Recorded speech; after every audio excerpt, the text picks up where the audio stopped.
Well, what we said was going to happen, they came out with tremendous amount of energy.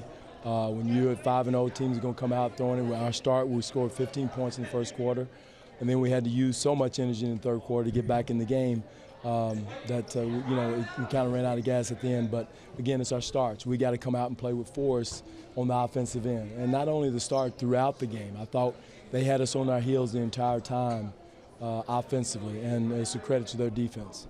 Coach, their defense was like they were up into you, and it seemed like it was really difficult. Some of it was you, but a lot of it seemed to be them as well. It was. They were up into us, making us work to get open, work for our shots. And again, when you go against a defense like that, you got to play with force. And we did in the third quarter, but not enough to make a difference in the outcome. Talked about Dwane before the game. What kind of an impact do you think he had tonight? Well, he's a shot blocker and a shot deterrent. I mean, you're looking for him when you drive in there, a lot like Bismack Biyombo for us. When you run in there, you're looking for him. You don't know where he is. They're up into you, pressuring you to put it on the floor. So it's important that whoever he's guarding, you got to make sure you present yourself in spacing, get behind the backboard, and ready to relocate once the penetration comes.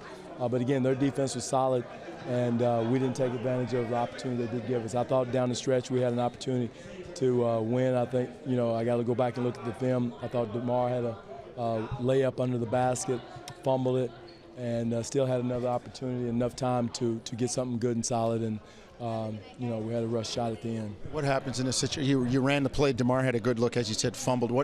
What's the next option on a play like that? Pull it out and go into a pick and roll. We had enough time to do that.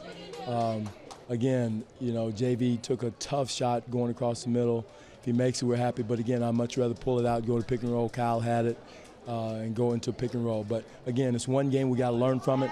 We weren't going to go 70, 82-0 at all. But again, we just got to get our starts and play with more force on the offensive end. Even when you did get back in it seemed like it was DeMar and Corey, and you really didn't have anybody else on tonight. Right. Well, we had some guys that had off nights offensively, missed some good looks, some good shots.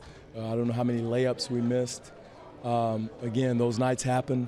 But again, it's the way you start the game and make an impact on the game at the beginning, and put your imprint on the game. And once they saw us back on the heels, they kept us on the heels, except in the third quarter. I thought we played the way we normally play in the third quarter, but we got to do it for longer periods of time. Coach, across the board, team didn't shoot well from the floor, from three, or from the line. Is that just an off night for your guys, or was it? I tell you got to give credit to Orlando's defense. I thought their defense was solid. They made us work for everything. They just pressured our shots, pressured our handles, pressured everything, and we didn't meet it with force. And again, when you play against an aggressive team like that, you've got to meet their aggressiveness with your aggressiveness. And again, we've done that, and tonight, they were a better team.